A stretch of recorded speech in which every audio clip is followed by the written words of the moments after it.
Because automatically, when they say it is IPOB, they have blanket the blame. When you have blanket the blame on IPOB, you can no more go to look for those criminals. You cannot let her come back and say, oh, we found another criminal group, they're the one that did it. No, it's finished. It's finished. And this is one of the dangers of tagging every crime on IPOB, because they are distorting intelligence about criminal activities, about cultists, about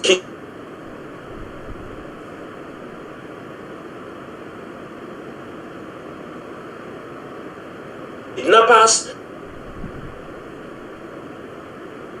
People are being given to IPOB to land dispute. People are using the name of IPOB. That is why you see me from time to time. I scream about these things. We said IPOB don't involve a land dispute. IPOB don't involve in debt recovery. IPOB don't involve in all these things. Our target is the restoration of Biafra. ESN was not set up for debt recovery.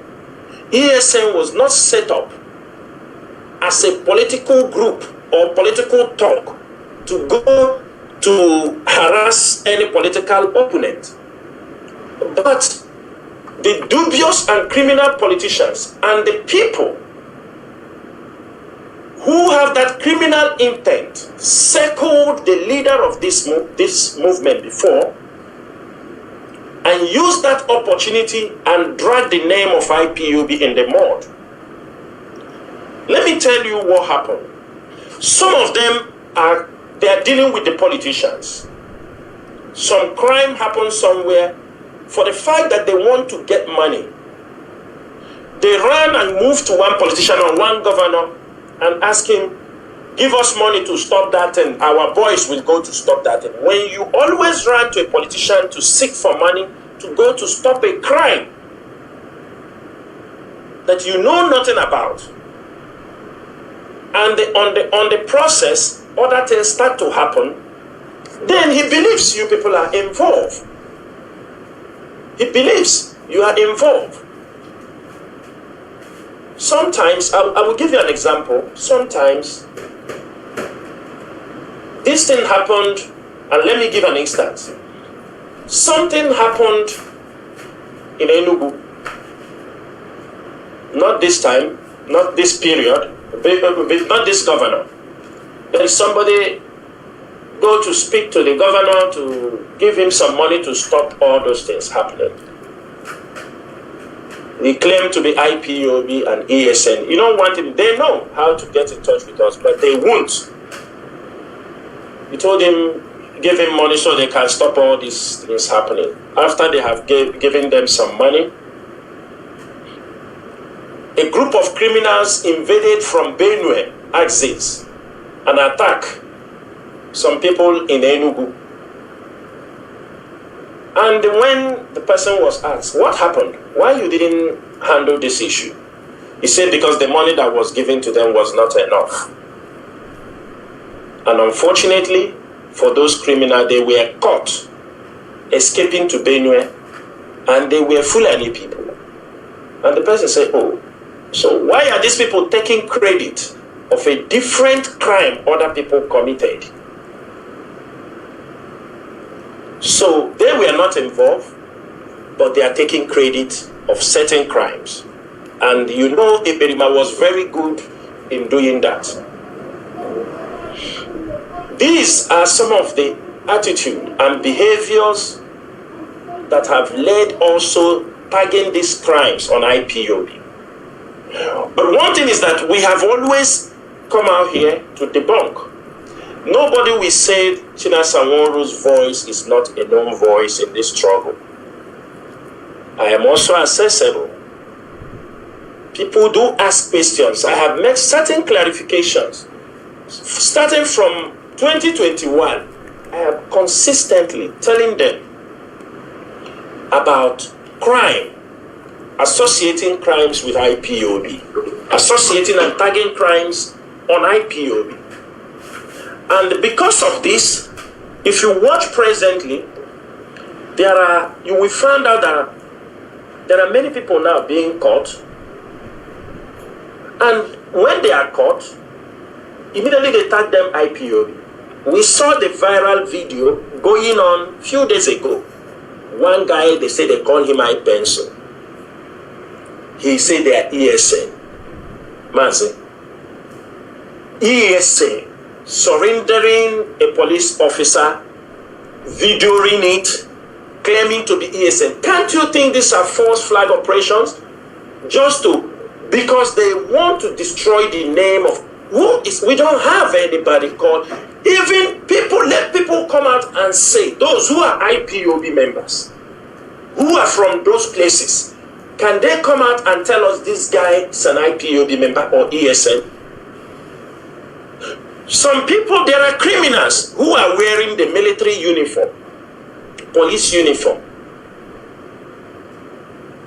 to attack people. Boko Harams, they are using military uniform, attack as Nigerian military officers. People are using police uniform, going for robbery cases. They never attack them, they are police officers. They call them robbers. But when you see they do this kind of drama, the government will take the video and start moving around. These are people. When did they become ESA? They use it because there is somebody somewhere who is encouraging them, who is pushing them to continue to do what they are doing. Because for them, their goal is to destroy IPOB and ESA. If it is not them, IPOB should not move forward. If it is not them, IPOB should be destroyed. If it is not them, ESN should be destroyed. So that they will say, when I was no more there, you people could not do anything. You people destroyed this thing. That is all what they are pursuing. There is nothing more. And they are also giving Nigerian government those, they're giving them those avenues to using to tag all this crime on IPOB. I will tell you something also. You know, tagging all this crime on IPOB and ESN, you know, it have led to harassment of many young people just on the suspicion of separatism. They just harass you. They harass you.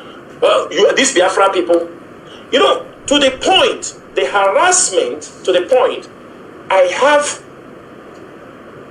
have some, I'm telling this thing on radio so that people will understand what these crimes are happening. I have some of my family members or IPOB members who once they go home on their normal vacation work, one of them came back, told me how he was harassed in Lagos when the police officers saw, they were searching him and saw his identification that he was resident in Kuwait. The moment they saw he is resident in Kuwait, they said, oh, this guy, you people are this Chinasa Nworu that want to destroy Nigeria. You can see just an innocent young boy. They seize his telephone. They ask to go and check whether he is a friend to Chinasa Nworu on social media. They try to check his phones to see a lot of. These are because of separatism, because of tagging all these crimes on IPOB members. I have another friend. He also gave me his testimony how in Anambra, where they stop, a voice note, a message he sent. He was living in Dubai.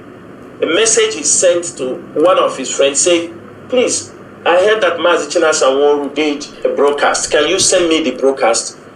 Because of that audio they heard from him, they detained him and wanted to move him to Tiger Base, and he bailed himself with over 150,000 naira. Mazi, these are the dangers of tagging, harassing our people, treating people far away because of what they have succeeded in doing. Some of them don't know the damage they have done. That is why you see some of them coming to us, stop answering IPOB, stop answering ESN. I understand what they are saying. But the most important thing is, you stop answering it, the government now have captured every one of you. You are now a fugitive. We did nothing. IPOB members did nothing. They are always using IPOB, the authorities, Nigerian government using IPOB as a scapegoat, a convenient scapegoat, instead of solving these complex local security failures. They are failures. They are not handling it. They are using IPOB, tagging it. It helps them to, IPOB have become a scapegoat for every crime being committed. But one thing is this. They forgot that they are blaming a whole ethnic group of being criminal. They forget that we are indigenous, that IPOB means indigenous people of Biafra.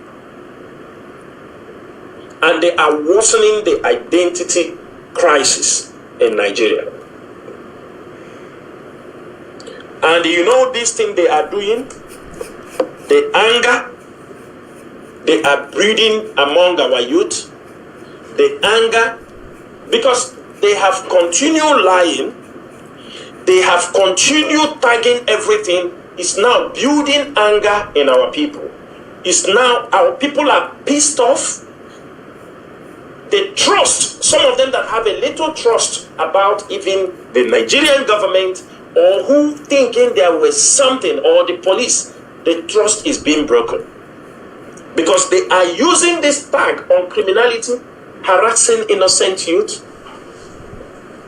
traveling, public transport or private distance. You can easily be pulled down, searched, tagged an IPOB member, tagged for as a Biafran this thing, and they will, if care is not taken, if you are not strong enough to defend yourself, because not everybody knows how to defend themselves. Maybe he don't know anything to talk. He said, I don't know.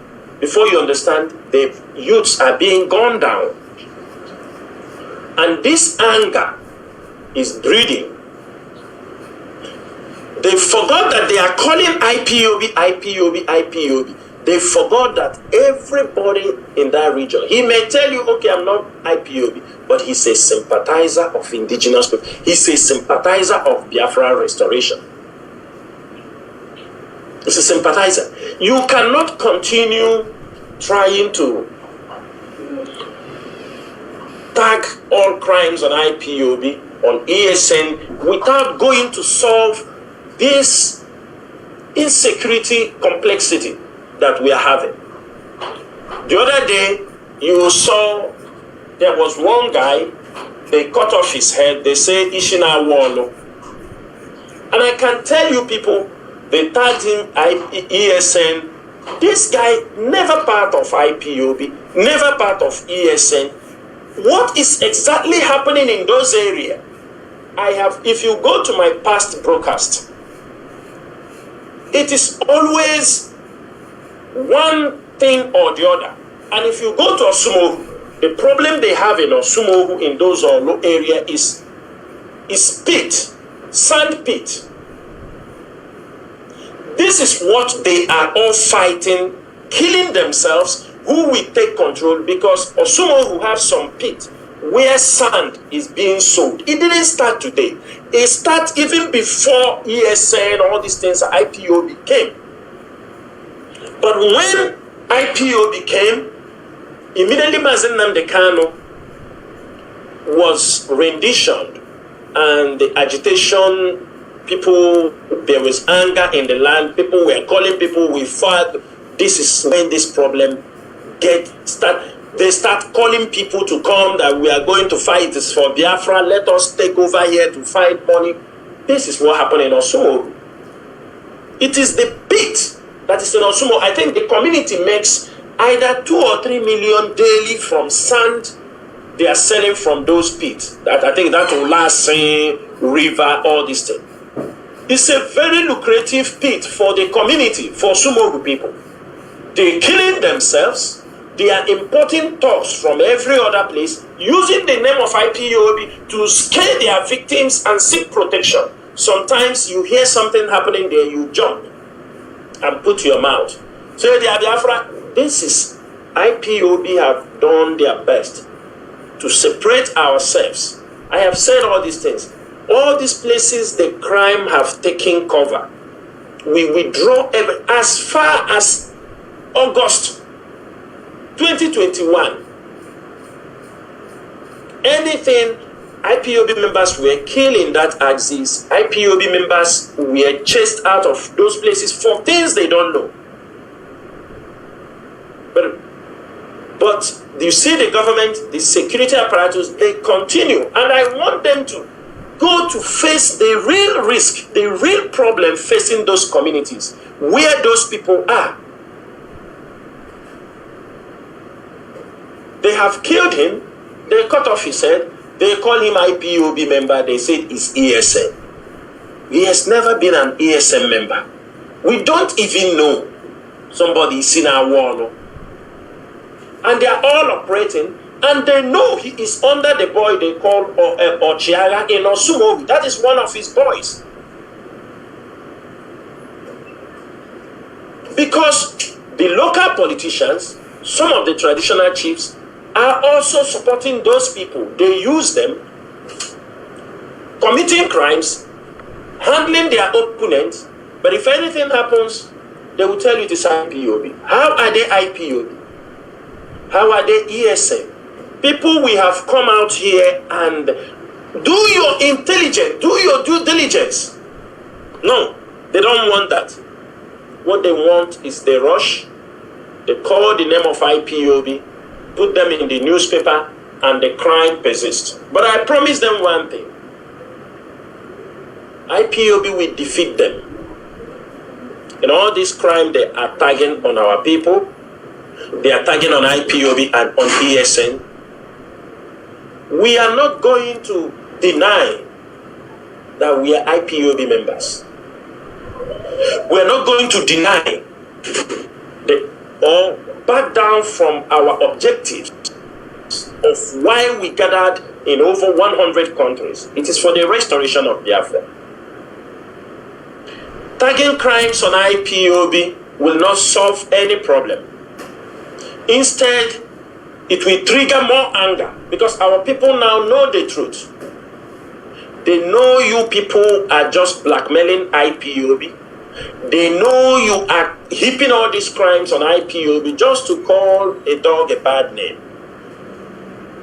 And that is why we must continue. IPOB media, warriors, IPOB writers, we still have a job to do. You people are doing a great job. Nobody have ever defeated a volunteer army. Forget about all these people that they are paying money to write. We have been here before them. I can tell anybody, if you are a member of IPOB in any country where you live, if you started IPOB, like me, we started in Kuwait in 2014. There were people who started also in 2014 in different countries. And if those IPOB family have existed over a decade, if you look back, you will find that you are one of the oldest association in that country where you are living that have survived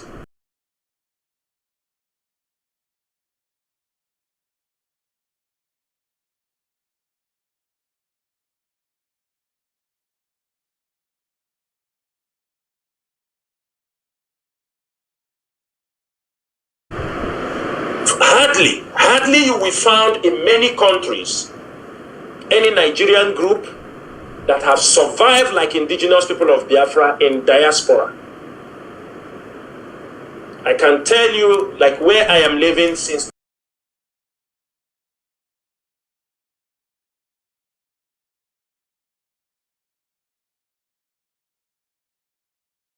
2014, we are the longest surviving assault group that you can find here.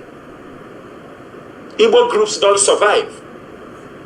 Nigerian groups don't survive. We are one of the oldest, and I want us to put it into account why Nigerian government cannot destroy IPOB. They cannot be tagging us as crime in a movement where you have gathered for 12 or 13 years without no issues in that country. You have been peaceful, no crime, nothing. And I can tell you, Biafrans, those who are members of IPOB in anywhere they are, most of them, even if in one thing or the other, they become a changed person. Changed persons. If you look back and see the sacrifice we have done, do not be deterred by all these crimes they tag on us. We shall defeat them. Eastern Security Network will continue to carry out their duties against the invading Fulani herdsmen. I will tell people one thing, irrespective of what you say, even if you are killing me, ESN for one day was not formed to carry out any activities against anybody apart from the invading Fulani herdsmen, the terrorists. We have seen what is happening in Benue. We have seen what is happening in part of Ebonyi. They were rampant before ESN came. And today you can find them in some axes. And based on this, that is a policy to make sure that Fulani herdsmen do not overrun our places. Sometimes people tell you, where is the... That is why these days you see some people talk, where is the Fulanis are here, they talk. We don't talk to them. Because those people talking those things were once people who have followed and bastardized. They were promoting criminals. They were promoting criminals in this struggle. And when the table turns, you see them because they speak from both sides of their mouth. Therefore, I'm using this opportunity to call all the Nigerian media houses who takes turn. They publish rubbish. Just like Sahara Reporters and the Daily Post. You know, they knew these things were lies. Sahara Reporters and Daily Post, especially Daily Post, have learned to publish rubbish. They know fake names. They call themselves a national newspaper, but they are publishing articles, stories against IPOB, against ESN with fake names. You see them. Let me give you an example. You see, when Eberima, the auto criminals, were committing crimes in our land, they boast about what they are doing, they kill them, do this, they do this. Even if a tweet, Daily Post will project it. They are all. Whether the people exist or don't exist, every crime, Daily Post will project it and give them the credit. The same pattern. Daily Post publishing what is the purpose? To destroy the name of IPO, to destroy ESN. Just like you see Daily Post publishing articles. You will see him publish article of somebody call himself Chidera SQ. If you ask Daily Post who is Chidera, he cannot provide it for you. He cannot identify it. Anything they gave to him to publish against IPOB, the leadership of IPOB, he's the first to publish it.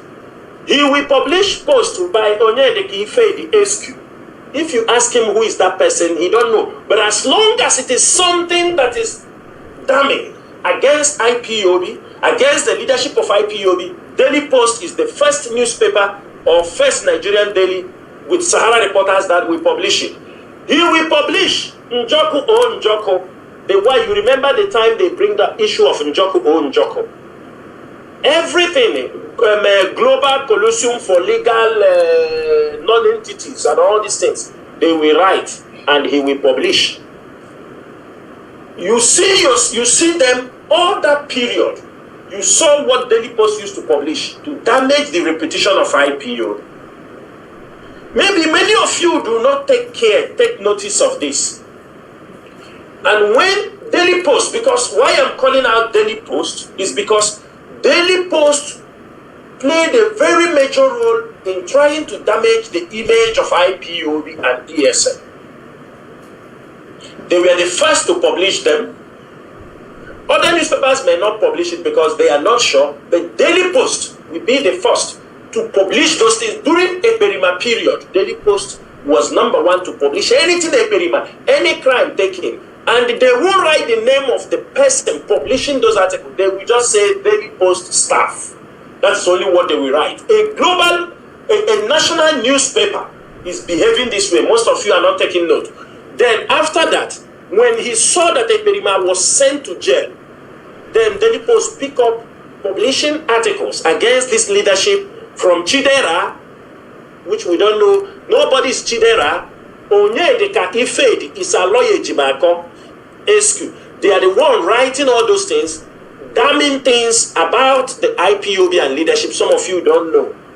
Then they come to Njoko, they will write, because all these journalists, some of them, you know, they don't pay them. They pay as you go. As soon as 50,000 naira enter the account, boom.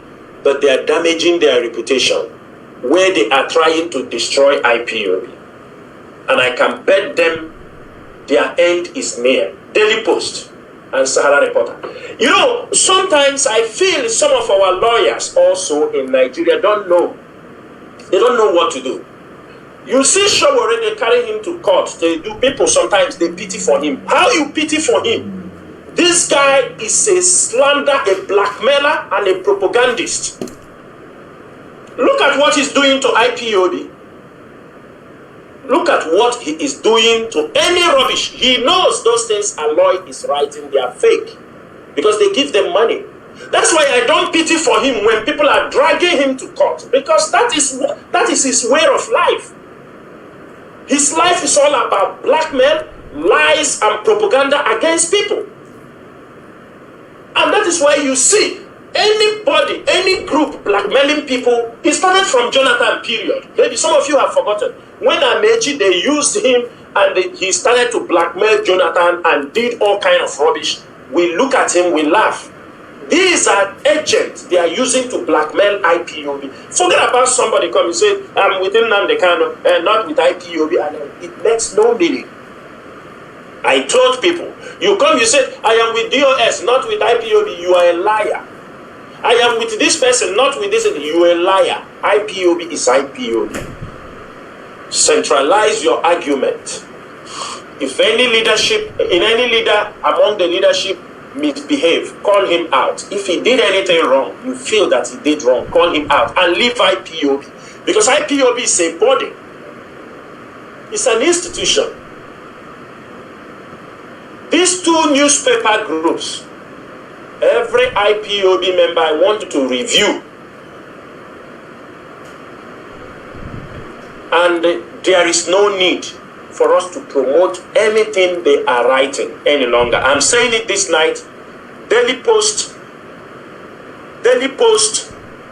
and the Sahara Reporters. These two newspapers, because they are the two newspapers, they play the major role to blackmail the name of IPOB. They play the major role to blackmail the name of ESN. They play the major role to destroy the leadership of this movement. These two newspaper groups. And from today onward, if you are a lover of this freedom, we blacklist them, Daily Post and the Sahara Reporters, in any of our platforms. I know other people did, but I mean people, they took it as a contract. I've told you the role Daily Post have behaved. Tagging crimes on IPOB and ESN. They were the first people also calling that Chinasa Nworu and this thing want to, I don't know, there was something they wrote also when they were writing their rubbish. But go and check everything that will destroy IPOB, Sahara Reporters and what they call it, and the Daily Post, they are spearheading these articles. They are spearheading these things. And I'm telling Biafrans today, if there are people, they have print newspaper, we boycott buying their newspaper. Online, block them, unfollow them, and we will make sure we don't promote any of their distance on our platform, irrespective of anything. I'm saying it, I know why I'm saying it, because Imana Asna Garagarafoke, for Sahara Reporters and Daily Post, we're going to seriously look into these two newspapers, the rubbish they are doing. Because if you follow very well who is Chidera, they cannot. Njoko, all of you have forgotten so easily those people stage by stage, how they were writing a press release, similar press release of IPOB, the same pattern, the same everything with different name, they will publish them. Knowing quite well that these people don't exist, they only written to blackmail the IPOB leadership. And I hope one of these days some of them will be called to be sued to court. They will provide those people. They will provide them.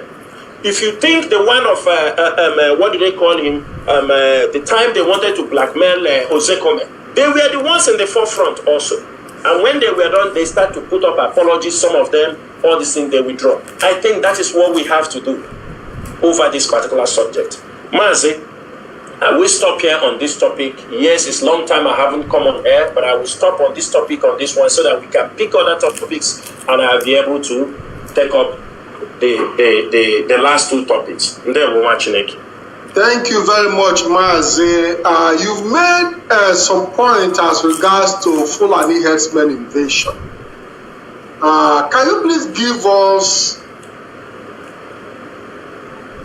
Yes, I can hear you. I can hear you, and I'm live. Can you hear me? Okay, I don't know what the issues are, but I know that I'm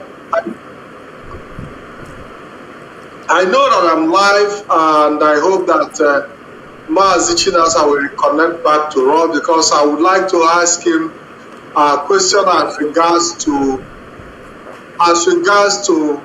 the situation, the security situation with the invasion of the Fulani herdsmen and the possible jihadi activities going on in our region and in Biafra land. When he comes back, we're going to take that question and see if he can share some level of information among our people and also educate our people on the prevention steps that need to be taken, especially within this period where we know that a lot of things as regard to security is going on in the region and in Biafra land.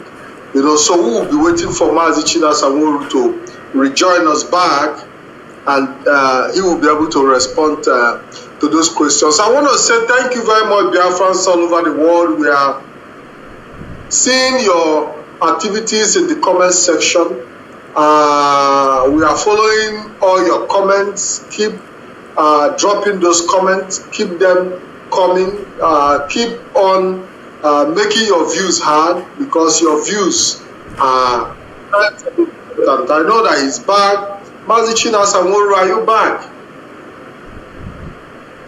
Okay. Okay, so there is a question I wanted to put across to you, which falls within the second organ of our discussion this evening, The issue of Fulani headsmen, the invasion of our region, the invasion of Biafra land, and also the possible jihadi activities that is going on codedly. Are there information you need to share with our people in this regard? Are there things you need to let our people know, preventions that need to be put in place at individual levels? Mazi, can you hear me? Mazi, I can hear you. I can hear you very clearly. Mazi, the issue of Fulani herdsmen and the jihadist terrorist invasion in our place is a long-time agenda for the Fulanis. It's a long-time agenda for the Islamists. You know, our people are, they don't know when tension goes up, sometimes they are asked to slow down. They are asked to slow down. I want to ask our people, are they even aware what is happening between our border lines? I mean, when I say border lines, I mean between Benue, Kogi, what is happening in Edo, what is happening. Are they even aware what is happening? Because we have this attitude that until it comes to our doorsteps, we don't take issues serious. If you go to Enugu, a lot is happening in Enugu. You know, when these Fulani people will give instructions to their people, like last time, we made a video, there was a video that was circulating, the Fulani herdsmen, let me say, they were exodusing out of Nigeria, heading towards the northern Cameroon and Central Africa. It was a huge caravan of cows, and they said they were camping around that Taraba mountain. They said they are moving. What was their reason? They said they were moving because of insecurity. They called their people. I think, the nomadics to leave. A lot they left from Ebonyi also. Some left from Enugu with, with the intelligence report we have, some of them that, then some left also from Benue. Now, the question is this: do you think they are moving out? There was no danger coming? Do you think they are leaving because they knew that there is danger coming? That when these jihadists will start to strike in Biafra land, most times them who are the innocent, some innocent ones, whom they use as cover. Because one thing that happens is that these people can come into their territory. The jihadists, Fulani jihadists will come in. They will come and stay in the community where those Fulani herdsmen are.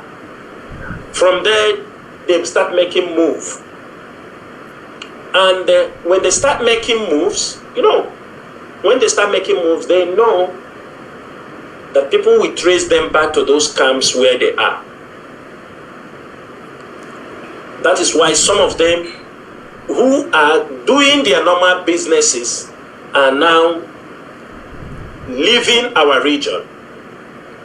And I can tell you, as they are leaving our region, it signals something different for us. If you watch what is happening in the north, is there any sign that these people are going to stop tomorrow or not tomorrow? If they are not stopped, few days ago we see the number of people in Sokoto. They said out of 23 local government in Sokoto, 20 local governments, they have stopped schools from primary to secondary school. 20 local government. There is no more schools for children because of the jihadist attack. When 20 local government out of 23 have been overrun, or people have left those communities, those local government, what else remains in that state? Where do you think these people are heading to? If you see what is happening in Benue, on a constant move, there is killing Meeti Allah chairman, there is killing the children, and when those things happening, these people will come for revenge. They will start the killing. When people defend themselves, they will reinforce and come for revenge. Our people need to be on a very, very high alert, because the government will not help you. The police will not help you. All these things our vigilantes are doing. You know, our vigilantes. I saw them, I saw some of them. They will go in the bush. They show themselves. They say that this Fulani, we came here, we are pursuing that, we hold court people. It's good. Pursuing court and the pursuing Fulani herdsmen is two different things. Because why we continue to say this, if communities want to handle anything Fulani herdsmen in the bush, they should be very, very careful. Reasons are this. When among you people in the community, whether the PG gathered you people, whether the traditional ruler gathered all of you, and the Fulani herdsmen make an encroachment in your community, if you are called to go for this assignment, you have to be careful, because at the end of the day, if anything goes wrong,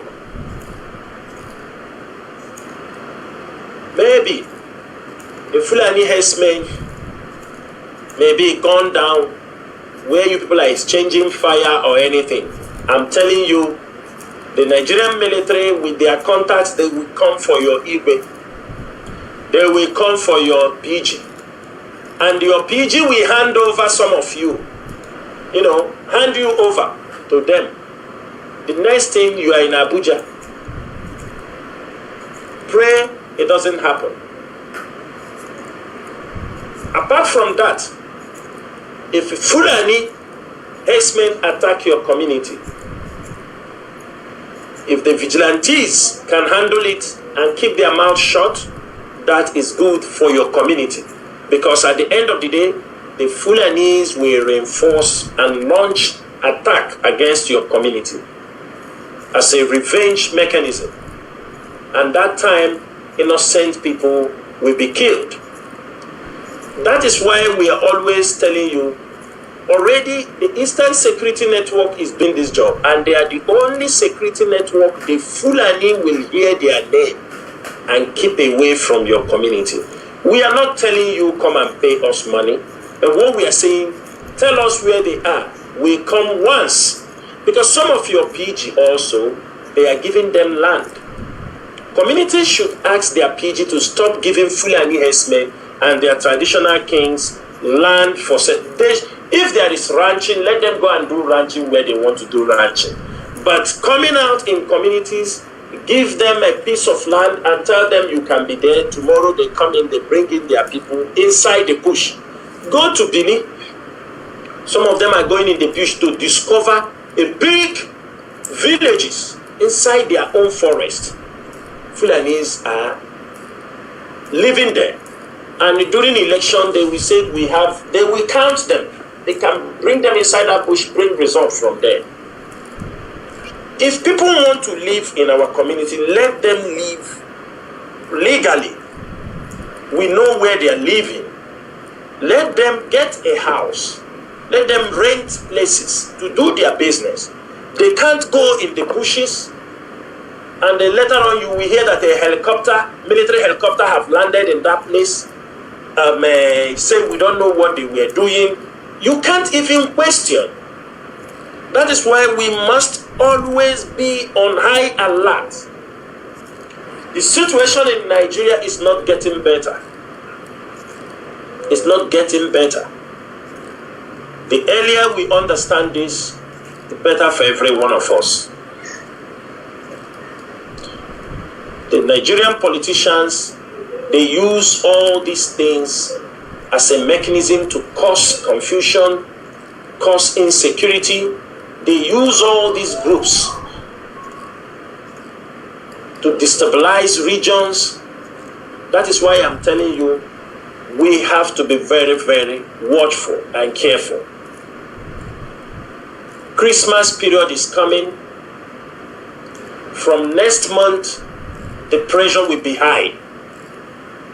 The Mba month, the pressure, kidnappers, and all these people will be high.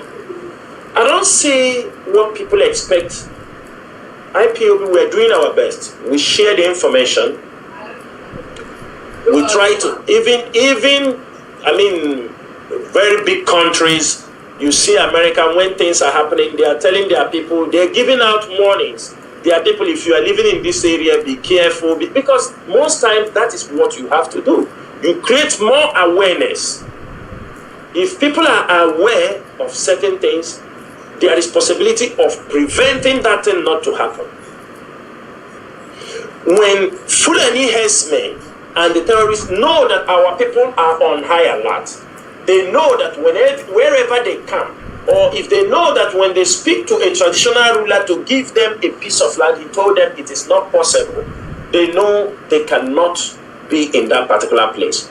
If you see anywhere the Fulanis are camping, if you look around, there must be somebody who is protecting them, who is collecting money from them, whom they gave connection to one officer, military officer.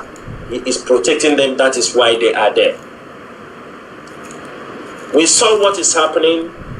The forest guard I will say something about this Fulani herdsmen with the forest guard in Enugu State.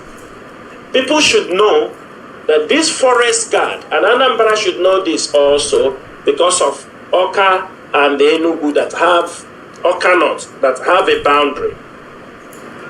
There is something the Enugu forest guard are doing, which is very, very dangerous. You can't pacify crime in this manner. The Enugu forest guard, who claim to be forest guard, they are in collusion with the Fulani herdsmen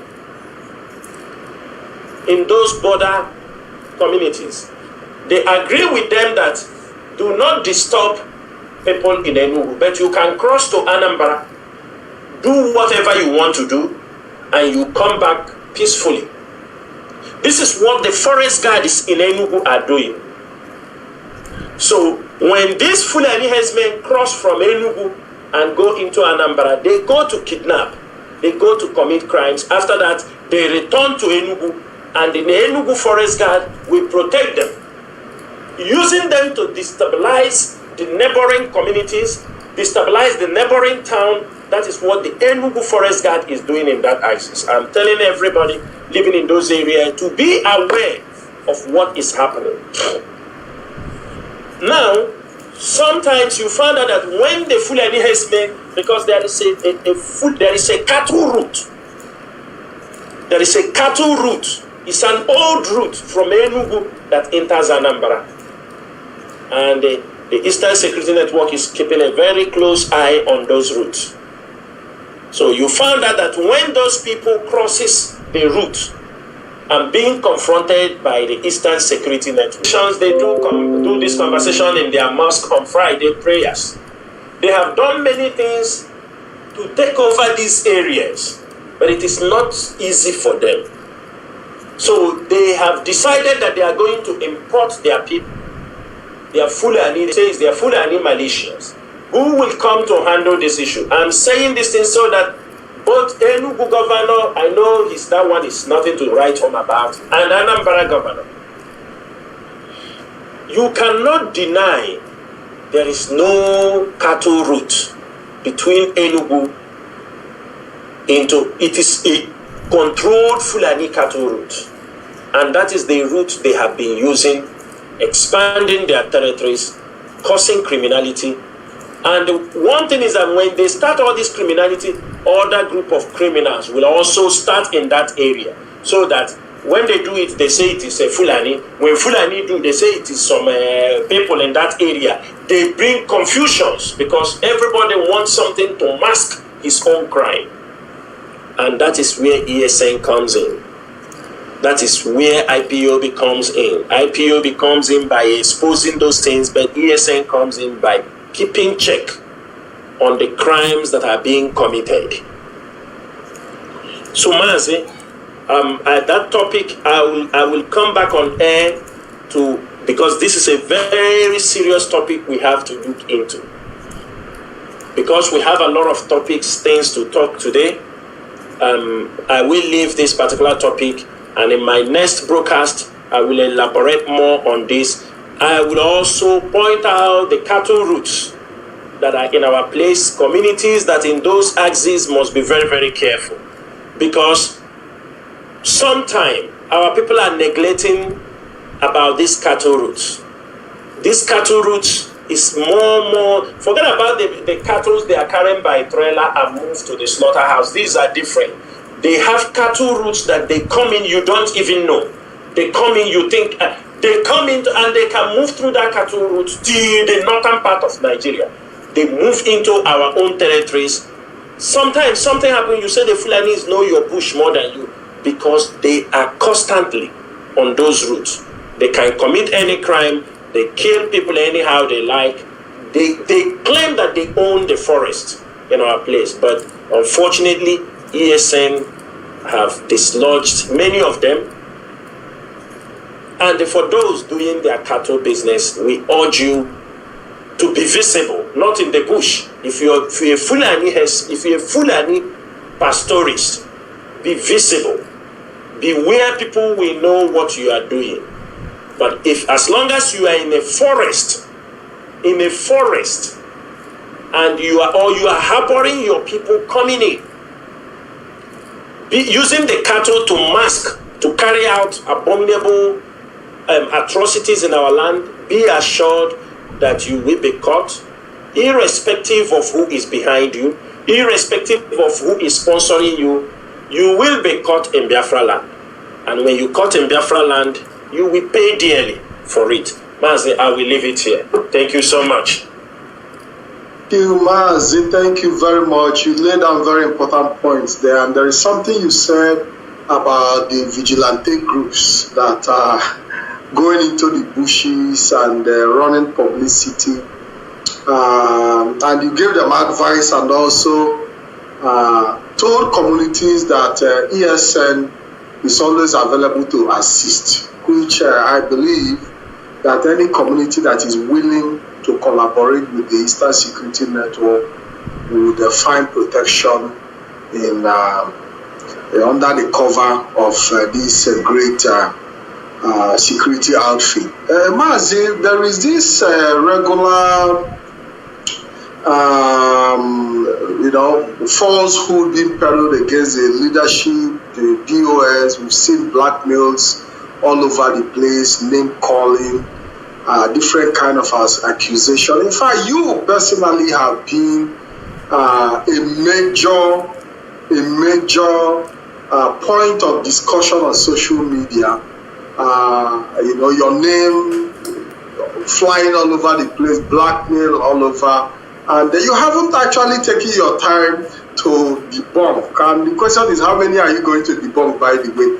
Are there things you would like to say this evening as regards to the amount of blackmail that we see, the email tarnishing we see against you on the social media?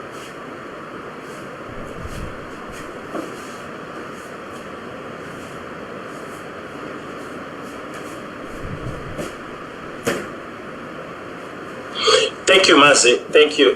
Mazi, I'm here. Like you said, how many am I going to debunk? How many am I going to talk about? Because it's just like, let me put it this way, you are trying to put the 5 years experience, 5 years challenges in 1 hour. It won't, or 45 minutes to tell or narrate all this falsehood. But before I start to set this record straight, I want Biafrans to know something. Everybody, if you're an IPOB member, you're a Biafran, setting the record straight will involve calling out some names and taking some drastic decisions about them. To set the record straight from this night, Biafrans, from this night, all of you knew about IPOB agricultural initiative that we started how many years now? And it have a positive effect in our land. People contributed, not everybody contributed. There are people who understood what that project means. Last year, some people contributed. They said, we want this money for agriculture. An IPOB leadership have in possession of some land for agriculture, land that were given to them. Some of them they leased for agriculture. And somebody like Chus Egwato, all of you know about Chus Egwato, and I am making it from this night under the leadership of IPOB with the authority vested on me. We declare Chus Egwato wanted in Biafra land. Anywhere we see him, if you're an IPOB member, get hold of him. Let us make sure you inform the IPOB leadership where you found Chus Egwato, because these are people who are destroying the effort of this struggle. This is a young man. When Ikechukwu Ugwuoha died, he was the secretary in Biafra land, secretary of IPOB homeland. When Ikechukwu Ugwuoha died, the leadership reshuffled to appoint a new Biafra land coordinator. And when they appointed, because he has served, though he wanted to be the Biafra land coordinator, which we told him, no, we want to change. We want to reshuffle things.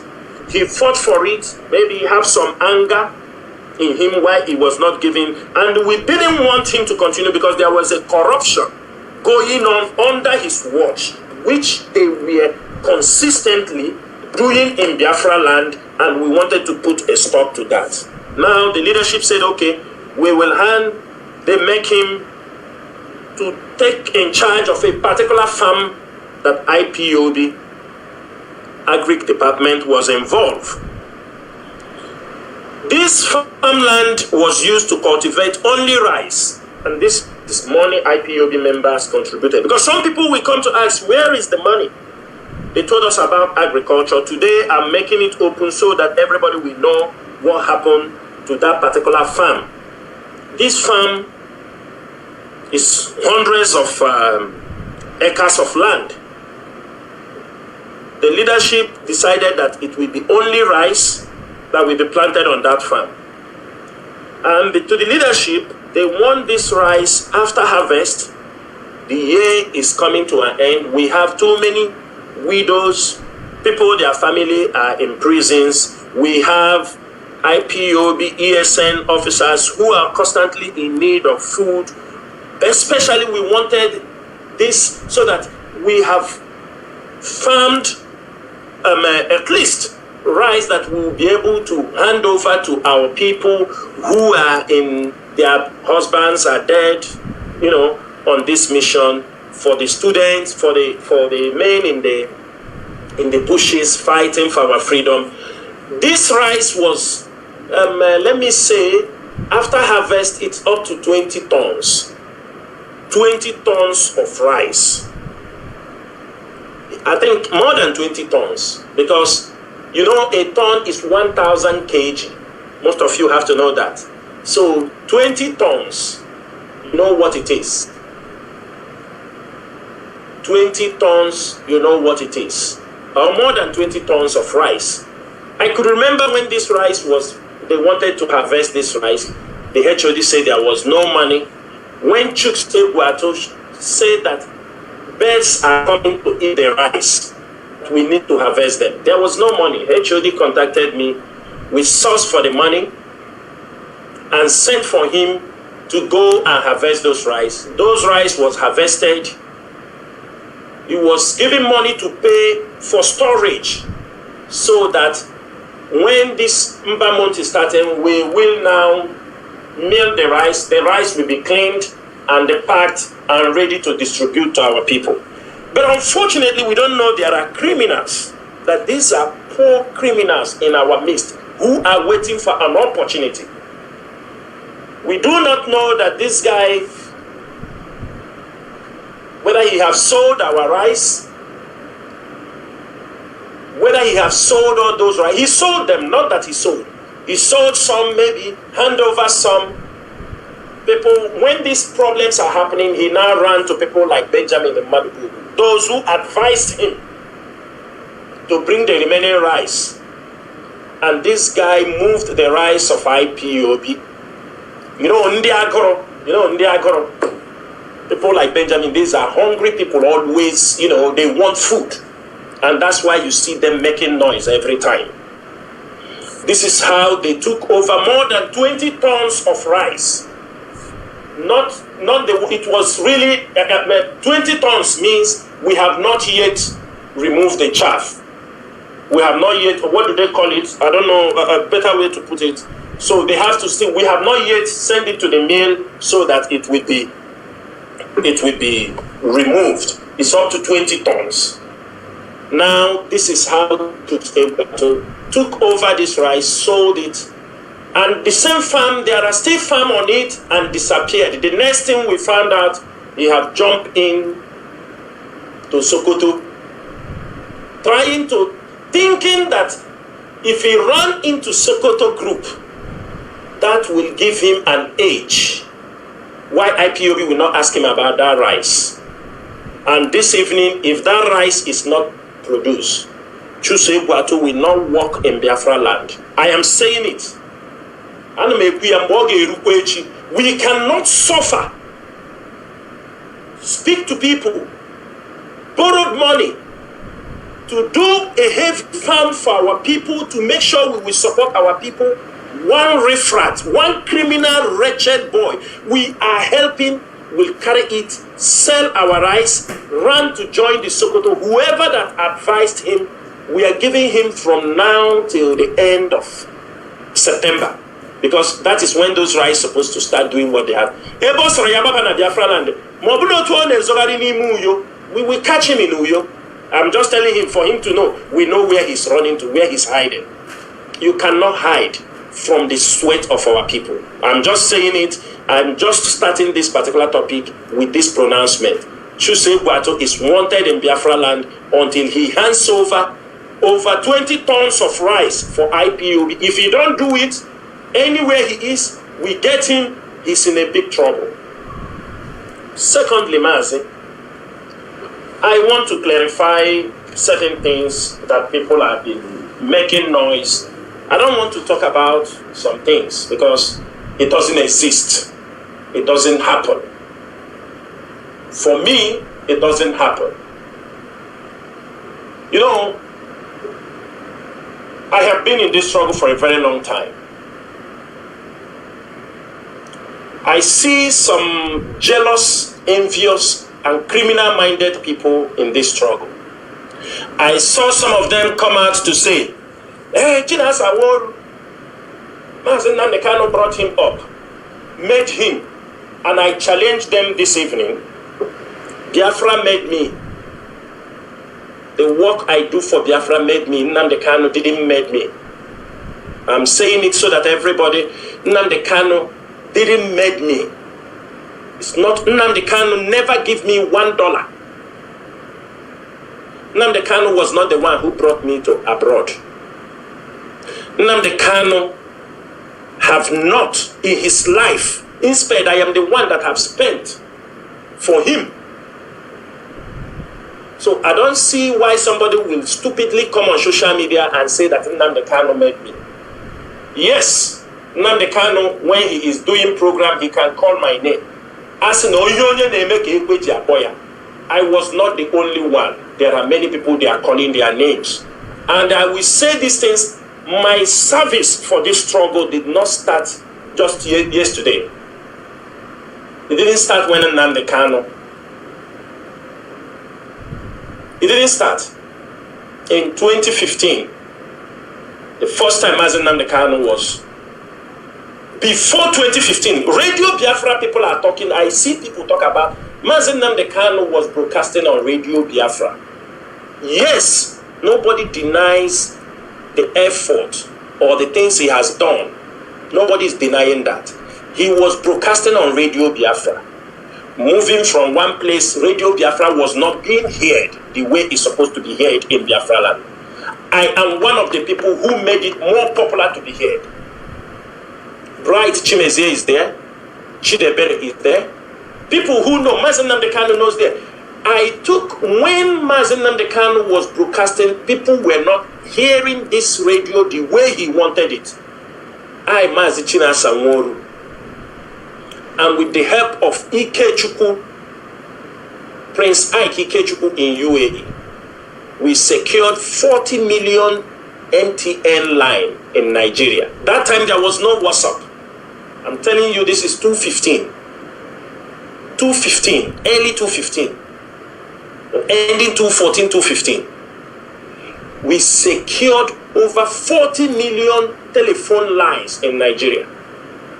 Every month, it cost me $500 to $600 sending messages in all this. In every week, Mazi Nnamdi Kanu want to come on air. I used to send a text message to sometimes 100,000 in a state, sometimes 200,000 in a state. Like I can give in Abia State 200,000 people to receive the messages IPOB. It coming IPOB listening to the gospel for the restoration of Biafra on Radio Biafra CHK1. I was the one sending those messages. Every month, I did it for complete 6 months. Every month, $500 to $600, pushing that telephone number, pushing these messages on every mobile phone. The whole of the eastern region. And I do push Abuja, Kano, and Lagos. I was walking behind the scene for this. Sometimes people say, oh, Judge, I want to... They may call my name, but I was doing something. It was not calling it for just calling sake. 2015, Mazi Nnamdi Kanu was arrested. It is me and the IPOB members and coordinators in the Middle East. We sponsored this protest that moves from Abo to Anambra to Enugu. Bright Chimezie is there. Chidebere Omudinwe is there. Emma Powerful is there. He knows about it. Alhaji, they know. We sponsored it. We initiated it. We pulled that string. It's from the Middle East. Why I'm saying these things is somebody have come a very long way in this struggle.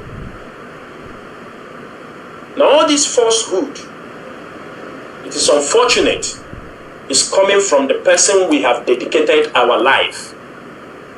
We have dedicated our time promoting him, projecting him for the restoration of Biafra. Little did we know he was having a different agenda. You may want to believe or you may not want to believe. You may want to live in denial or you may not want to live in denial. It does not mean we are throwing down on him, but this is a reality that is facing every one of us in the face. A man we are protecting, defending, using our money to project him. Suddenly had a problem in Kenya, brought home. Some of you, what you are hearing today, or whatever you see on social media, they are talking about It's something we knew, the leadership knew. Somebody like me knew about it from 2021. For you, you heard it yesterday. Some of you who are visiting him, you know what he is telling you. Those things he's telling you, he didn't start saying it yesterday. He started saying it in 2021. All those things he's telling you. But we behave maturely, putting the fact that our people have died, putting the fact that we have to put everything right, putting a lot of things into consideration. Into consideration.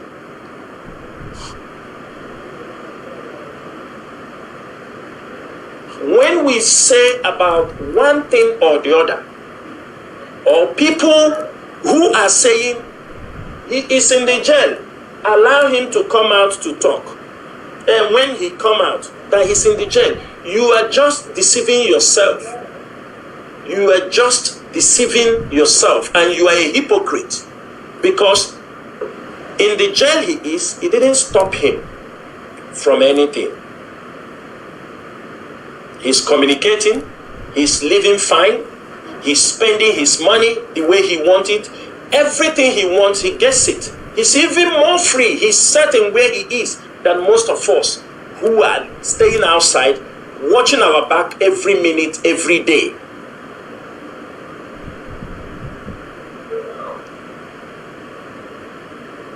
Every day. Some of you, is today you heard it, that they have sacked Chinasa Nworu, sacked Chike. This is not new.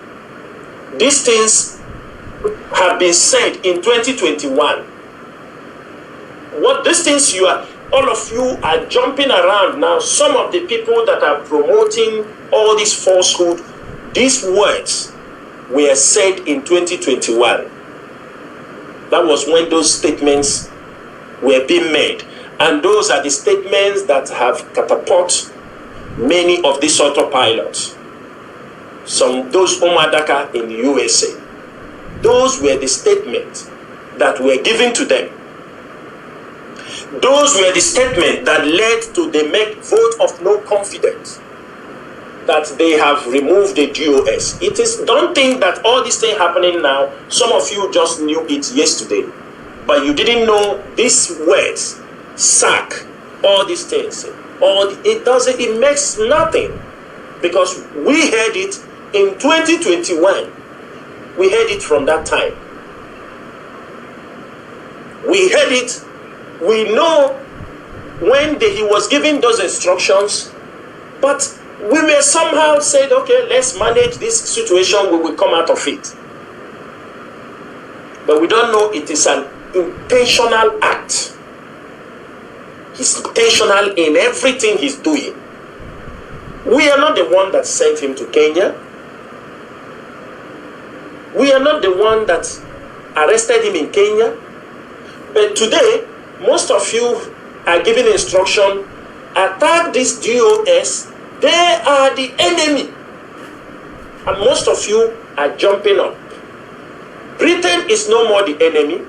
Nigerian government who jailed him is no more the enemy. The Fulanis who kept him in Sokoto is no more the enemy. It is now the DOS is the enemy. And some of you are jumping. They are pushing you so that you fall where others has fallen. For me, Mazi Patrick, I don't disturb myself so much. There are people when they are talking, I don't make a move. It doesn't shake me, because I know the part they are talking from.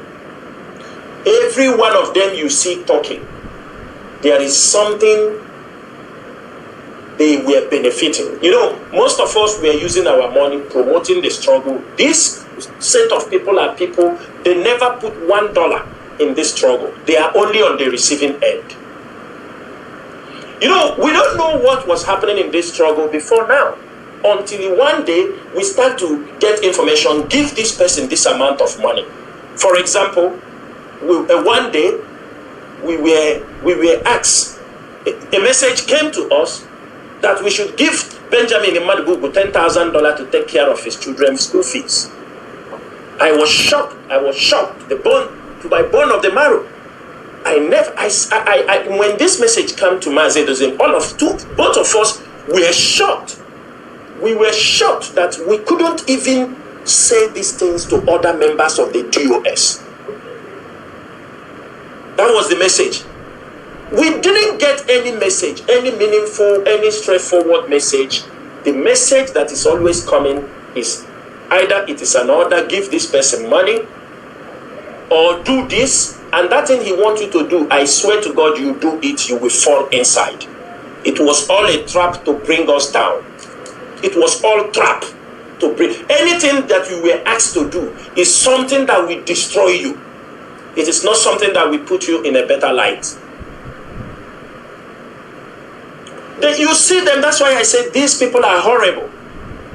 Because I was shocked when they're talking about Radio Biafra, they will take Radio Biafra and look at all these things. Mazi, this black men, many of them are paying the price, and many of them will pay the price. Their blackmail have nothing to do with me. Some people will say, hey, don't mind them. You know why I see the hypocrisy of all these things is that many of them will tell them, they will quote for you, Onyendu said like this. And they are blackmailing Chinasa Nworu. Blackmailing Chinasa Nworu. When Chinasa want to say the truth of that blackmail, they will tell you they are attacking Mazi Nnamdi Kanu. They will say they are attacking Mazi Nnamdi Kanu. But how many of them are defending Mazi? Since they brought Mazi Nnamdi Kanu to Nigeria, the issue of that Chinasa is building hotel. Chinasa is building, he was in Nigeria. The issue for 5 years. Now it has been put to rest. When I show them the hotel, ask them to go and lodge there, I give them some discount. The same hotel is in Enugu, is in Owerri, in Abakaliki. I have given them, yes, I own it. Let them go there. Since they know the hotel, let them go and lodge. That is where you see have toned down. They know they have no truth in their mouth, but to blackmail you. To blackmail you, you were there. It is them. They will tell them, you know, in this struggle in Nigeria, who is the professor emeritus for insult? Name calling blackmail. If you say let us give, it's Mazi Nnamdi Kanu. He is the professor emeritus in blackmail, propaganda, and think of it, insult against anybody. Who have insulted him? Nobody. If you say the truth, they are crying. And they will be blackmailing you.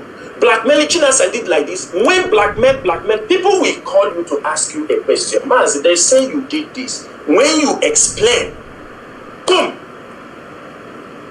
Now you are gossiping against Mazi Nnamdi Kanu. But he will send them. He said, attack Chinasa Nworu. I used to tell people these things. He tell them, attack Chinasa Nworu. I don't want our people to have any liking for him, destroy his image. But I want to ask him, P2B, Okorocha them, all these people that you asked to destroy their image, could you be able to destroy them? They are still moving on. That is why it doesn't pay. Mazi, all this blackmail is coming from Mazi Nnamdi Kanu. All this blackmail against Chinasa Nworu comes from Mazi Nnamdi Kanu. Somebody can tell you, no, he's in the jail meeting. He's calling them, he's telling them what to do, he's telling them who to launch attack on. What did I do to him? Nothing. Ask them. I did nothing. I will say this thing on air today. When this blackmail was too much at a point, I happened to speak to Mazi Nnamdi Kanu while he was in the DSS. Before he was jailed. That was early last year, middle of last year, after I think April, May of 2025. I happened to have a discussion with Mazi Nnamdi Kanu when the wife visited him. I had a discussion with him. Many of this, some misinformation that was being peddled, I explained to him. I told him about the radio. I told him about, he talked about the German account. I explained to him. He told me to do something, which I accept that I will intervene. But I told him, you have to give me time to approach it. But while I am giving him how I have to approach it, he did what the emotional blackmail. That if I say I cannot give an order to handle that issue, that means I am not worthy to be a member of the Directorate of State. What? I am not living in Germany. I have never been involved in IPOB account before. I have never. I don't even in Kuwait here, I am not involved in their account. In Germany, I am not involved. If there is an issue come up in Germany, I need to approach with the people in Germany to understand what is happening. After all, I knew about when the cases they sent to court, or I knew about all this, and I said, give me time. Let me speak with the deputy HOD and call, let us see how we do. He said, if you cannot do it to bring out all these cases, you are not worthy to be a member of the DOS. I said, no problem, but I will make my move. This is when they have destroyed things, then he wants me to step in.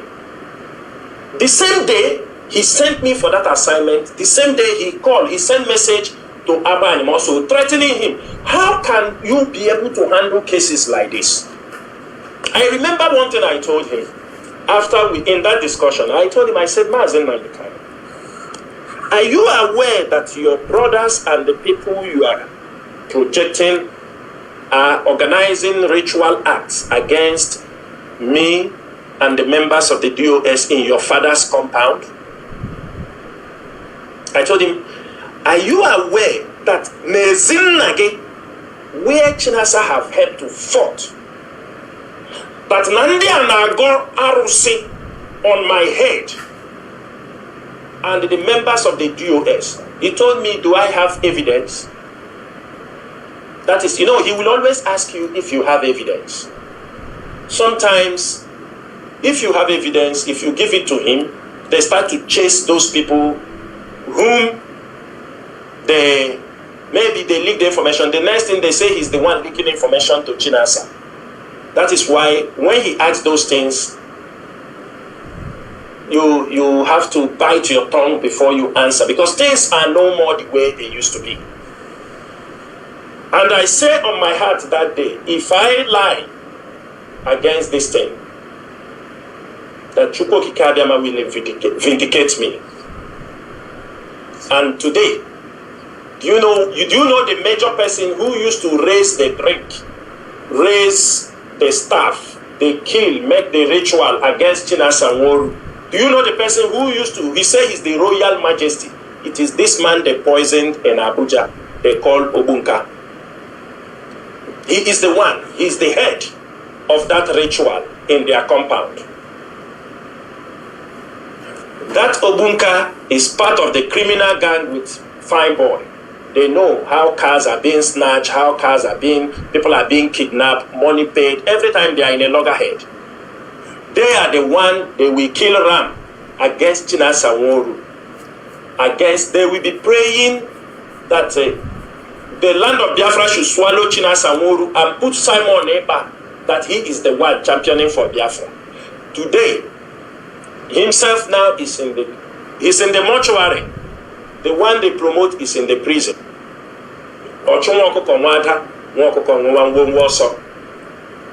This Obunka you people are seeing with Mama Biafra, all of them, I don't know them.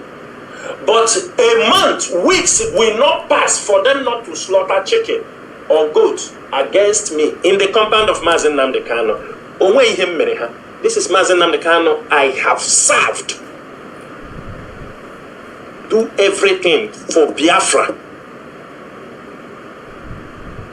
What did we do?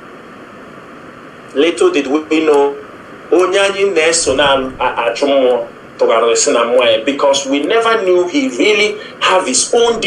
This is my own interpretation. Or they were saying, I know 3 things. Only me know the 3. 1, you people know. Another one, Uchemefo know. It is now that I understood what he meant. It is now. It is now that I understood what that word means.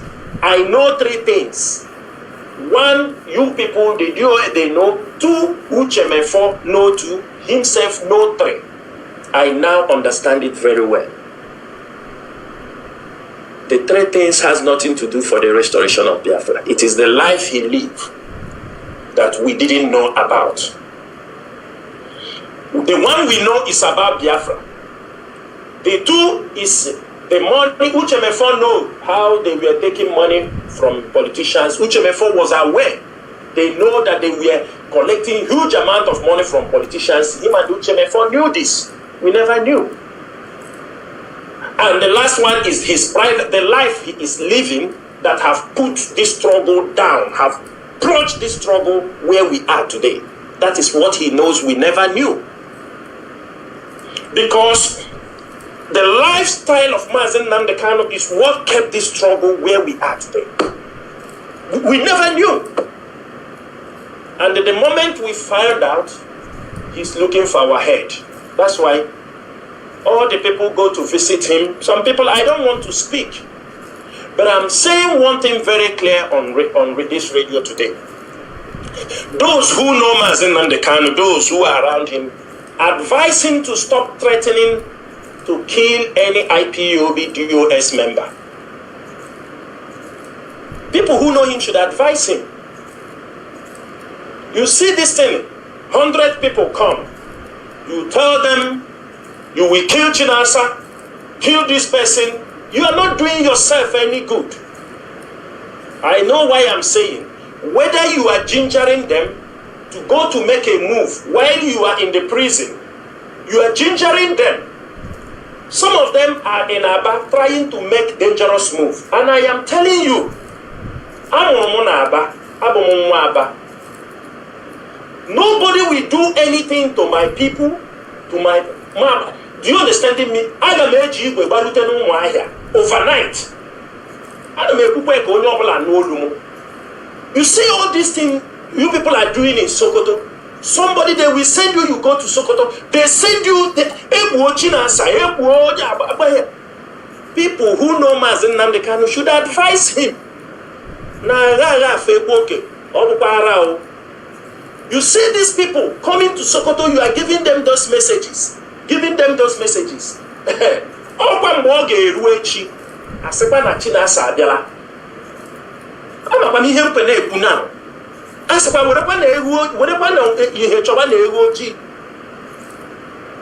Because I am getting it's not about people they are sending.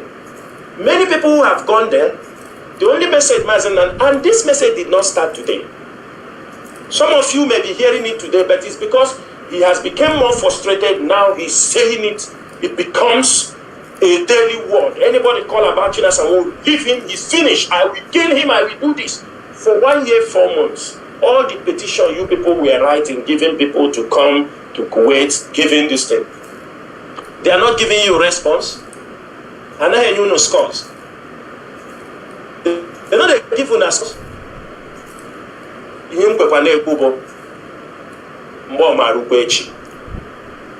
Why I'm saying these blackmails, all these blackmail have nothing to do with our struggle. It has nothing to do with our struggle. Because if you can blackmail P2P, blackmail Yeson Wike, OKZ Bazo, blackmail your wife, blackmail Obiano, blackmail all these politicians, blackmail people because of money, blackmail your own wife. Who is Chinasa Nworu? Some people come, they tell us Mazi Nnamdi, he made you. Before now, who is Mazi Nnamdi Kanu? Before now. You told us your story, how you were living in London. People knows you also. It is Biafra struggle that raised you to where you are today. Now, all of us, anybody we hear their name is Biafra that raised us up. It is the service we are doing for the restoration of Biafra is raising. I am not raising anybody up. It is the service anybody have done for the restoration of Biafra is what is bringing his name to the limelight. But somebody to say, I made you, you don't make me. I have been something I have been for nearly how many years? 12 years, going to 13 years. Before you met me, I'm married. I have kids. Before, I don't know. I just don't understand all those things. They distracted our people.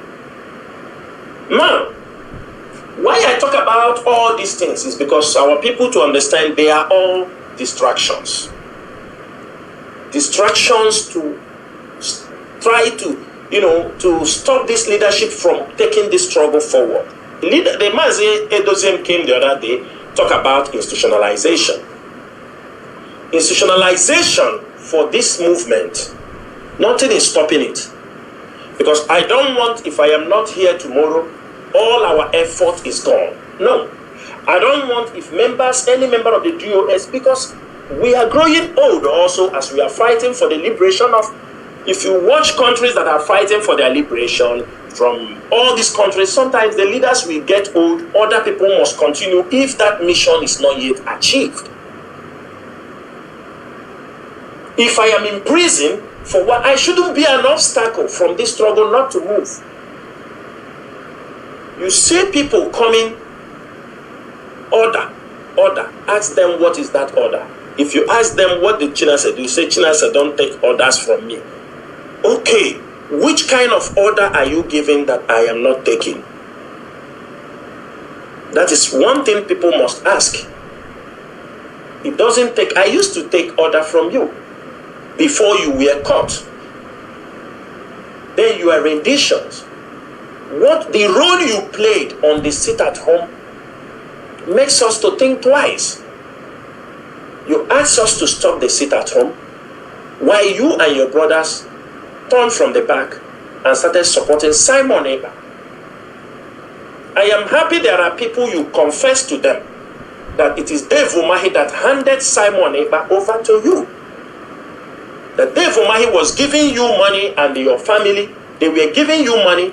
At a point, Dave Umahi wants his own person to be part of the IPOB leadership. That is agent provocateur to know what is happening. That is how you brought Simon Eber. I am happy you at least you said the truth. That is how you want to push Simon Eber in our throat that we must accept him. Knowing quite well he was coming to send every one of us to prison. And that is where he have landed himself. And landed you also to life imprisonment. And we are doing, anywhere we try to help, it becomes, it's not like, like, oh, these people, they can't take credit for anything. From 2021 is when you were sending the lawyers, your in-law, the father of your wife, you were sending them message to tell people on the ground that you don't work with the DOS any longer. From December 2021, these messages were there. They were there. You were sending them, telling them you are not, that you don't work with us any longer. You have sacked us. On many occasions, you wanted the Ejiofor to come and announce our sack. Ejiofor said, I'm not part of IPO. On many occasions, you wanted him to. He said, I am not part of your organization. I can't make this pronouncement.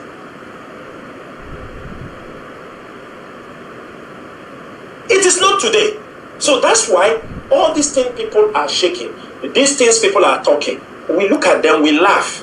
Because we know the purpose of those things is to destroy IPO. Is to destroy the movement. And suddenly, people are telling us about code of conduct. Biafrans, let me tell you people about code of conduct. The IPOB code of conduct, ask him or those who are carrying it running around, who prepared the code of conduct? Is it not the same DOS that prepared that code of conduct? Is it not the same DOS? Last 2024 or 2023, 2024, I think the DOS made some amendment on that same code of conduct, or moral conduct added. Isn't it? Is IPOB, the Directorate of State, prepared that DOS, that code of conduct for IPOB. It was used as a replacement for the Constitution that was already. Now we found out that crimes are being committed using your name. People are attacking people using the name of Mazi Nnamdi Kanu. People are using the name of Mazi Nnamdi as protection, committing heinous crimes. And at the end of the day, we said it is time to suspend this, because the effect is not only in Nigeria, the effect is also happening in diaspora. And we needed to step in to correct these things. Just because you heard that we want to unveil you get the information, we want to institutionalize the struggle, boom, you ran, you say, because, do you understand? Because you know what that institution means. You know what institutionalization means. The code of conduct, it is the DOS that prepare it. They have the right to amend it. They have the right to, people, I want to also correct another impression in your blackmail and all these things. It's not, I need to touch them because it's the one I remembered. I hear people try to compare us with Omiomio them. I hear people try to compare, if they say that, go Omiomio. How many years did Omiomio stay in this struggle before they are out? How many years? We are talking about 2017. Omiomio, they were out in IPO in 2017. They were in 2015. By 2017, they are out. You can't compare my experience in this struggle with the one of Omiomio. You can't compare the experience of members of this DOS with the one of Omiomio. I know when Omiomio, they were dragging how Omiomio was made the HOD. I know when Mazi Nnamdi Kanu went to this, I'm already an IPOB member. I'm already an IPOB. When people were reporting about Omiomio issues, that Omiomio was fighting IPOB members and all these things before Mazi Nnamdi go to Spain and brought him into the struggle. I know. Now somebody said he appointed you from the jail. I cannot deny the fact that Mazi Nnamdi Kanu did not give approval for me as a member of the DOS. But he never spoke to me about it also. He never tell me one day, I'm going to make you a member of the DOS. When Omiomio them were being removed, yeah, I got the information that I am being considered as a member of the DOS. Me and the Ikechukwu Prince Ike Ikechukwu from the Middle East. Mazi Nnamdi Kanu never talked to me about it. It was Chike Doziem.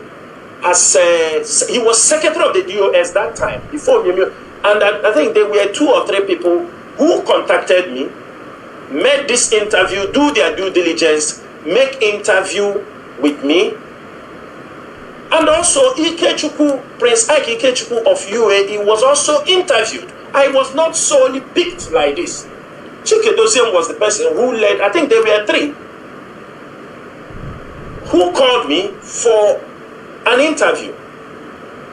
It was a very long interview. I mean, they screwed, they were very, very tough, and they asked, my opinion, my mission, all these things. I know Mazi Nnamdi Kanu might have recommended me. I am not denying this fact, but it is selfish and it is foolishness for somebody to come out and on a Kuje mega point as if I was single-handedly. If I was not doing something, nobody will appoint me. I am not the only one. If I am not capable, nobody will appoint me. And after that, I heard that I was being selected above Prince Ike Ikechukwu. And that's it. And Prince Ike Ikechukwu was the person. I used to fly from here to go, and he was the coordinator in UAE. He was a coordinator before me. I was going, he was a coordinator before me. And we are still working together till today. No bad blood, nothing, anything he see, even though as it's not there, that will progress this. He's still working for IPOB till today. Seriously. So tomorrow, if Ikechukwu become a member of the DOS, you can't just say he's, you understand me, who is he, they pick him. No, people are picked based on what they are doing. So, Biafrans and all the lovers of freedom, when you hear when we are talking to make changes in IPOB, institutionalization of IPOB, for example, let me give you people a tip. We don't want this struggle to be every time people had a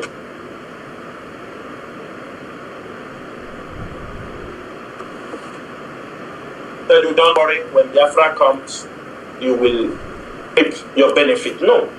We don't want to make this thing religious. We want to be practical. Because an institution works in that manner. Take, for example, you have been sent to jail illegally, or you are being detained. You spend 4 years, 5 years in detention. You comes out, you can't do anything. We tell you when Biafra comes, we will reward you. Is it fair? Why those telling you those things are living in luxury, living large? So the institutionalization of IPOB, this movement, will lead that if you are in jail for 4 years, 1 year, 2 years, the leadership will know every month what we do. If you come out from the detention, after we tried, you come out from, if it is 5 million, there must be a compensation to start your life afresh. While you to at least start your life, even if you don't want to join the struggle any longer, start something for yourself. We cannot give you only hope. And by Biafra, that time you will Biafra, they are a mega head of the finance in the whole of Obalangwa. No, we don't want that. We know our people who have gone to jail for this struggle. There are some of them who went to jail and come out, they are not employable again. Look at people like Chidebere Omudiwe. He's a mechanical engineer graduate. Since he went to jail and come out, life has never been the same. Who will employ him? Look at Bright Chimezie. If he's not independent, working for himself, who will employ him? Look at David Nwanwisi, electrical electronics engineering, who was working with the Siemens out of prison. Who employ him? Will he depend on your handout every now and then? If you institutionalize this struggle, they will have their benefits. If you calculate how many they have gone to jail, if it is yearly, we don't know, but you come out, IPOB must give you a support, not a handout. The institution must pay a compensation for you so that you can start your life. Even if you said, I don't want to do IPOB again, we don't have any problem. But you have paid a price. We don't want you to live with agony that you went to prison because of this struggle. Because if we give that opportunity, you can sabotage this struggle along the line. That is when we have our people, their houses are burned. They went there and burned their houses. If IPOB is institutionalized, we have the money, we can rebuild. You have 3-bedroom they burned, we can be able to rebuild it for you.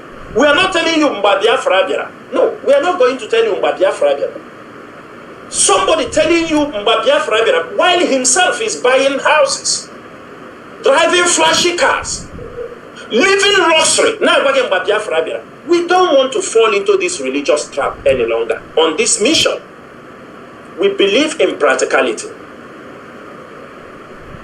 And that is why we want to institutionalize this movement. We must institutionalize it so that people who have paid very dear price for this struggle can also be compensated. Let's leave people who have destroyed their businesses. Keep those ones aside. But what I'm saying is this.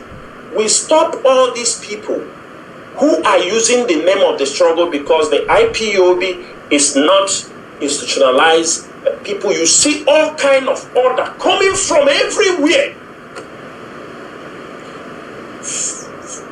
People, their work before, they were Yahoo people, they were con men.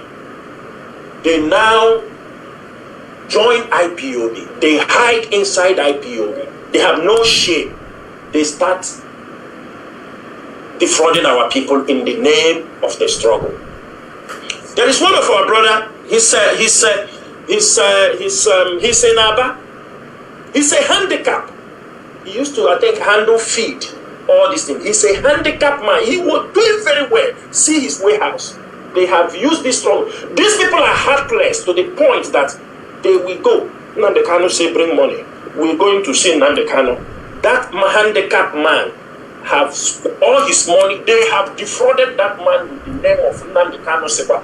I know Mazi Nnamdi Kanu cannot send people but these are people using his name. There are many people out there. I mean, Mazi Nnamdi Kanu, he's in the jail, but I don't think will he go so low.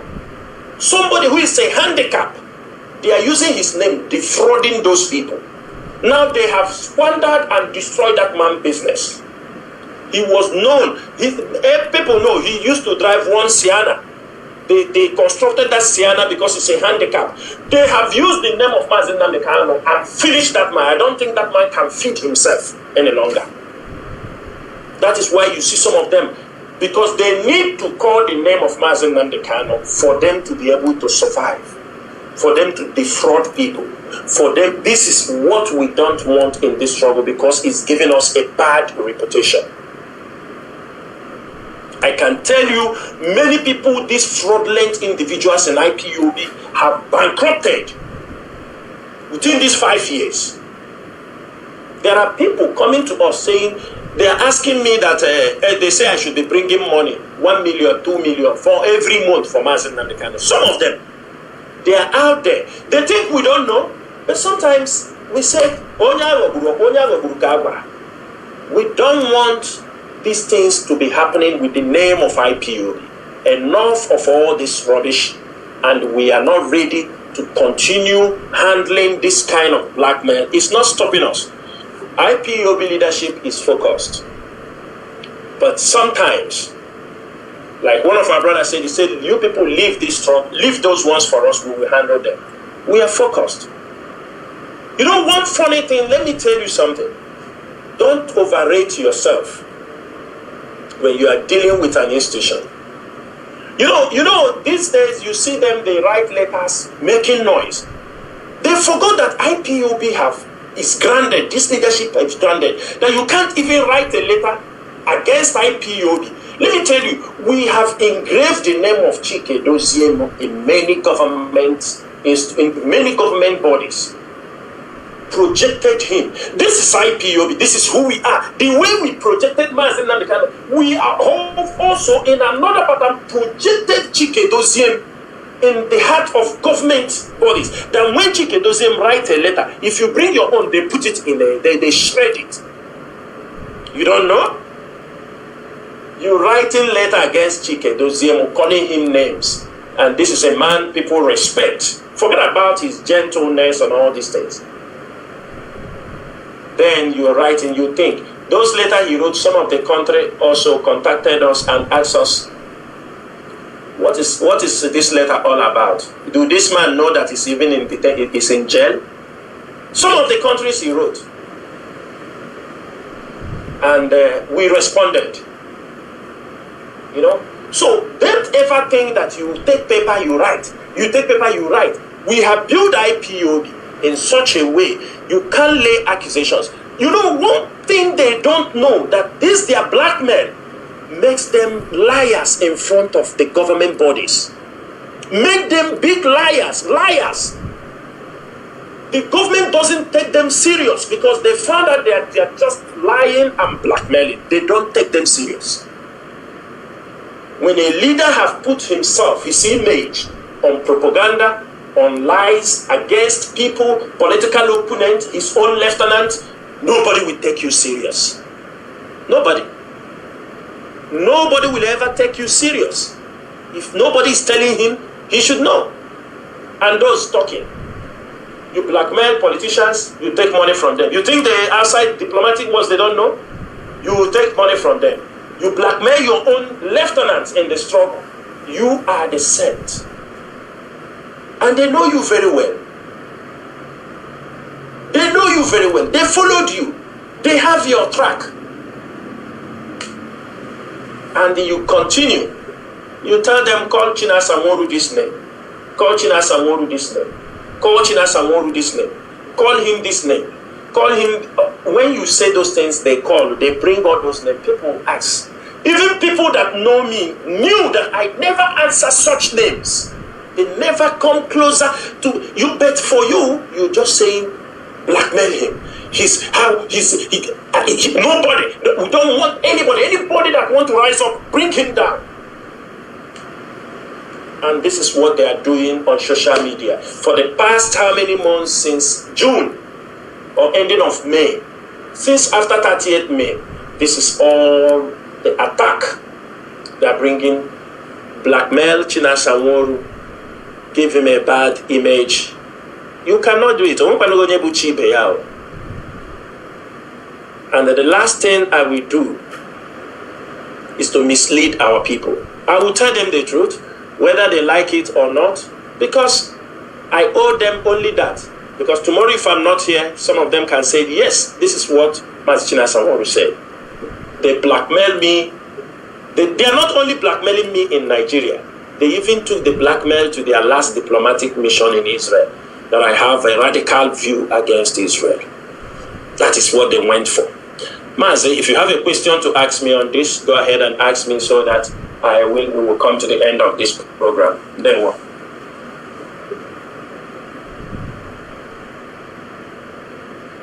You have to say, and how you have been able to lay down your point. Yes, let's look at the Israel mission. We saw that there was also some threat. As a Middle East representative, I know you have a lot of intelligence report as regards to activities going on in Israel, as well as also try to arrest some of our IPOB members in Israel by the lady who is said to be pushing the diplomatic move there. What was the main reason for the threat to arrest IPOB members and give Biafrans the information you know about what is happening in Israel, and as well the accusation of you having issues against Israel? Because we've seen people say Chinasa Nworu is against Israel. Are you against Israel, Mazi?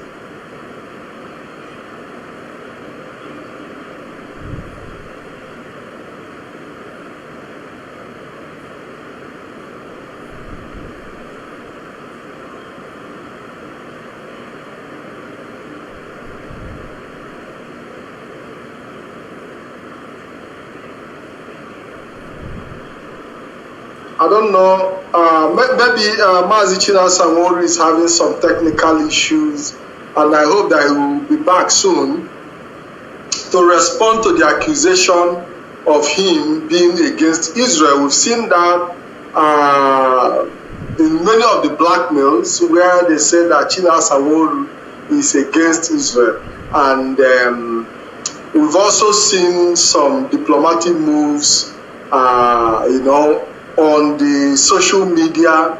And a few weeks ago, we also saw how Nigeria also drifted, towards Israel, advertising their relationship with Israel after that event that happened. So there is this diplomatic back and forth where Nigeria is also trying to, draw Israel closer to itself as a kind of sending the signal that Israel remains a reliable partner diplomatically. So while we wait for Mazi Chinasa Nworu to come back to respond to some of these questions, we all know that Chinasa Nworu has been a victim of blackmail for a very, very long time now.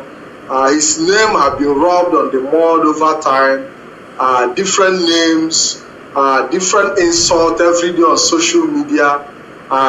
In fact, there is no day that that passes without his name being dragged from different platforms, and you start to ask, so what is special about Chinasa Nworu that have made him become so popular that he has become a topic in the lips of many? And it goes a long way to show you that there is something that he knows that we don't know, obviously. And I would like him to come back so that he'll be able to respond to some of the questions. So while we wait for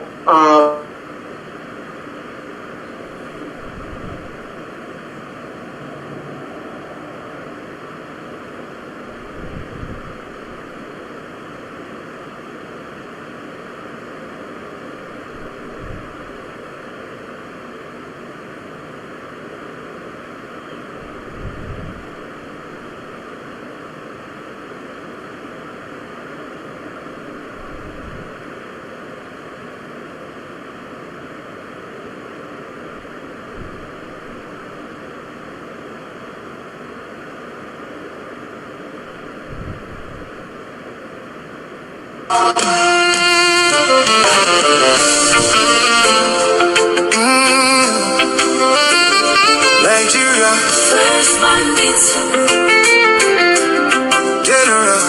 General Yakubu Gowon. Nigeria, first bandits. The 32-year-old accidental leader. You lied about Aburi Accord. Everything else in your book is a lie. In your book, if you lied about Aburi, that you were having malaria and did not know what you signed, then everything else must be all lies. You claim to be a Christian. You waited till Ojuku is dead and started talking and started lying. You can't redeem your legacy with lies. You lied that most bullets and most bombs from the Nigerian army hit the palm trees and not human beings. Asaba massacre, people dressed in white. They're the palm trees. Women and children in the market square, they are palm trees. Right? Your book belongs to the dustbin. Trash bin. Nigeria problems today. Credit to you.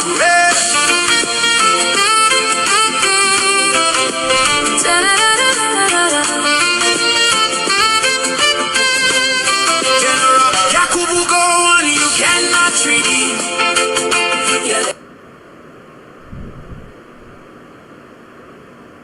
Yes, thank you very much. We are back, and I want to say thank you for your patience, Biafrans all over the world. We were having some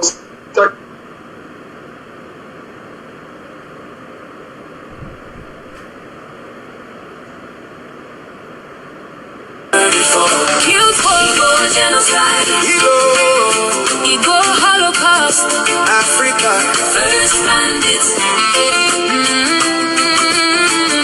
when was the last time you visited your village? You are the first bandit Nigeria ever produced. Decisions you made destroyed Nigeria until today. General Yakubu Gowon, Nigeria, first bandits. You lied about Aburi Accord. you were suffering malaria and did not understand what was discussed. Everything else in your book must be all lies. When you get to heaven, if you ever get there, God will ask you why you lied at all day. Old man, God kept you alive for a reason, but you have failed to repent. The hottest part of hellfire has been prepared for you. He said, No peace and happiness for you. not at all. Amen. Amen. Ojuku will be finding your hellfire. Adding fuel to firewood. Nigeria, First bandit. I saw the people dressed in white are palm trees. Nigeria, First bandit. 2 million children starved to die. Died of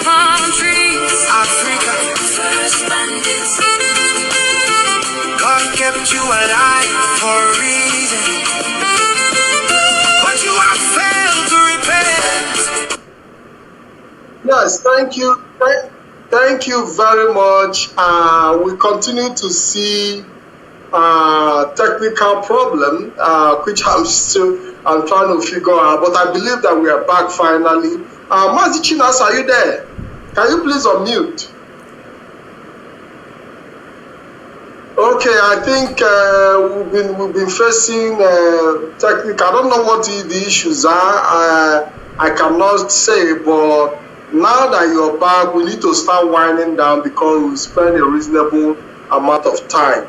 Like the question I was about to put across to you before you went out was issues that happened in Israel, where you were accused of being an enemy of Israel, and some IPOB members also were being threatened to be arrested by Israeli police, by this woman that was said to be pushing the diplomatic whatever moves there. And we're also seeing that after all those diplomatic shenanigans, Nigeria also re-established their relationship, with Israel, trying to let the world know how strong their relationship is with Israel. And also going forward, we've also seen that an Igbo woman, Biafra, was also appointed as an Israeli ambassador to Nigeria. Are these strategies to mitigate some of the noise, diplomatic noise, that we see about Israel on a daily basis? But first of all, I want you to clarify your position on Israel, because you are also a Middle East representative, and you've been accused of being an enemy of Israel. Are you an enemy of Israel, Mazi? Let us start from there.